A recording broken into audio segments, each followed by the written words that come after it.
Setting up tables. Click the Table Setup button, and you will notice there are various rooms to select from, as well as a floor layout. Select New,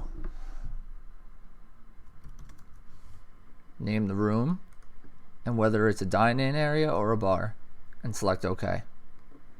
You'll notice that the screen is entirely blank. So how did these areas come to look like this?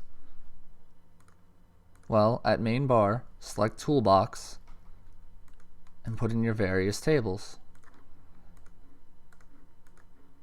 You can arrange them however you like,